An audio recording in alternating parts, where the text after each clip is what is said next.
मम्मीची इच्छा आहे की तिचं हॉटेल व्हावं आणि त्यासाठी आमचा खूप प्रयत्न चालू आहेत. म्हणजे चालूच आहे त्याच्यावरती काम आमचं.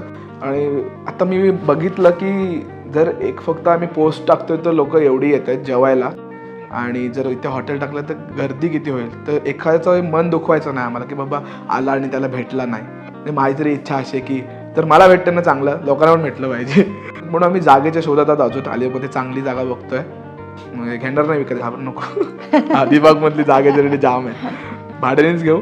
आणि तिथे आम्ही चाललंय आमचं की असं बाग असावा माडांचा, पूर्ण फील आपल्या कोकणाचा यावा. त्या टाईपमध्ये मम्मीचं रेस्टॉरंट असेल आणि ओपन किचन, आणि तिकडे सगळ्यांसाठी जेवण बनवणार. बाकी काय नको. हिच्या बायकांचा ग्रुप आहेच. मम्मी नाव सांग काय हॉटेलचा? कोलिनबाई. मम्मीला कोलिनबाई नावाची सगळेजण पदवी भेटली आधीच की ए कोलिनबाई आली, कोलिनबाई आली. कोळीनबाई येते तुमच्या सेवेत. नागाव बीच रोड, अलिबाग येथे.